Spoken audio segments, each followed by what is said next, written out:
La connaissance, c'est par niveau. Quand on est en quatrième, on vous dit la racine carrée n'admet pas de négatif. Quand vous arrivez en terminale et à l'université, on vous dit, dans la racine carrée, le négatif donne un nombre complexe. Donc, la connaissance, c'est par niveau. Si vous êtes à un niveau inférieur de la connaissance, ce n'est pas de votre faute, c'est de la faute de ceux qui vous ont transmis la connaissance. C'est pourquoi, pour avoir la connaissance, il faut faire la synthèse a priori. Organique.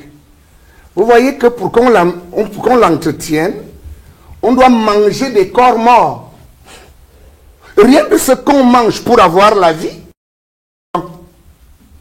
Tout ce que nous consommons doit d'abord mourir. Vous comprenez alors que la mort n'est pas la cessation des vies.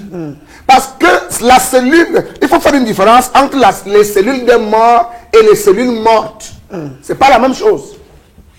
Quand je dis cela, je suis en disant, je suis toujours très heureux de partager le plateau avec le père exorciste.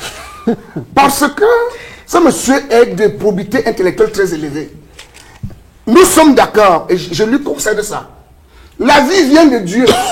Donc elle vient de quelque part. Les éléments, comme le docteur Komo le disait, il y a tous les éléments de la création en Dieu. C'est ce qu'on appelle la Trinité ad incra, c'est-à-dire ce qui se passe à l'intérieur de la Trinité. Et personne, c'est là la problématique, personne d'entre nous sur le panel ne peut savoir ce qui se passe en Dieu qui est l'être transcendant. C'est ça le problème.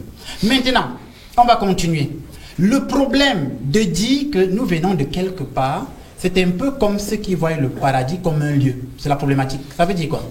À partir du moment où on voit le paradis comme un lieu, on a l'impression que quand on va mourir, on va aller dans un lieu. C'est une mésinterprétation théologique. Le paradis est un état. Ce n'est pas un lieu. Ça veut dire quoi?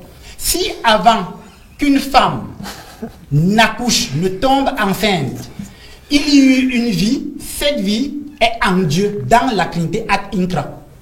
Donc cette vie ne se balade pas dans une autre dimension. Elle dit que cette vie n'est pas en Dieu, que cette vie sort d'ailleurs. C'est ce que j'explique justement, que dans la cosmogonie africaine, peut-être elle va revenir sur ses propos. Si elle dit que la vie était dans un lieu, c'est une erreur. Pourquoi? Parce que ce qu'elle va appeler ce lieu-là, c'est Dieu qui est l'englobant. Parce que Dieu englobe tout, donc il englobe la vie avant de l'extérioriser. Et à partir de ce moment, avant que l'âme ne s'incarne, entre guillemets, elle vit déjà en Dieu. C'est la Trinité ad incra. Sauf qu'aucun d'entre nous ne peut entrer dans la Trinité et rendre compte de ce qui s'y passe. Ça, c'est clair, c'est net. Maintenant, tout à l'heure aussi, elle a dit que elle parle de l'expérience. Et elle parle de ce qu'elle a expérimenté. Et à partir du moment où elle a expérimenté, elle fait un rendu de la connaissance qu'elle a touché du doigt. Ce qui est totalement juste, mais incomplet. C'est juste, mais incomplet. Ça veut dire quoi? La connaissance part de deux concepts. L'expérience qu'on va appeler l'empirisme et les productions sensibles, dont l'intuition.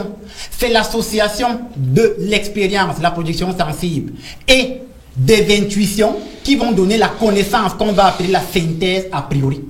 Quand on va donc faire la synthèse a priori, on a la connaissance. Donc si elle dit, j'ai expérimenté et je rends témoignage d'une connaissance générale, elle rend témoignage d'une connaissance incomplète. Il faut maintenant y ajouter les impressions sensibles pour faire une synthèse a priori. Au général. Voilà. Donc, moi, je vais du postulat que ce lieu dont parlent les partisans de la tradition, d'où viendraient des âmes, c'est ce qu'on appelle la Trinité ad incra, l'intérieur de la Trinité. Et à l'intérieur de la Trinité, aucun d'entre nous ne peut rendre compte parce qu'aucun d'entre nous n'a été en Dieu de manière consciente. Aucun.